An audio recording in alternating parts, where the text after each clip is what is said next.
যুব ও ক্রীড়া উপদেষ্টা আসিফ মাহমুদ সজীব ভুঁইয়া বলেছেন, ষড়যন্ত্র এখনও চলছে। নানা ছোটখাটো ইস্যুতে জনগণকে বিভক্ত করার, একে অপরের বিরুদ্ধে লেলিয়ে দেওয়ার ষড়যন্ত্র করে যাচ্ছে পরাজিত শক্তি।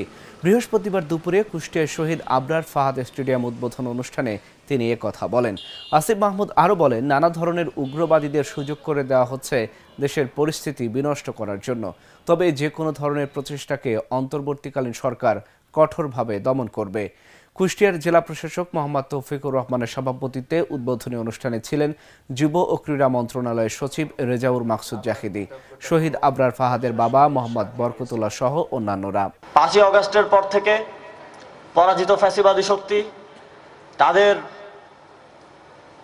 মিত্র পরাশক্তিদের সাথে নিয়ে বাংলাদেশের মানুষের দৈনন্দিন জীবনে বিঘ্ন ঘটাতে নানা ধরনের জাতীয় আন্তর্জাতিক প্রোপাগান্ডা এবং আইন শৃঙ্খলা পরিস্থিতি বিঘ্ন ঘটানোর জন্য নানা ধরনের কার্যক্রম পরিচালনা করার চেষ্টা করছে।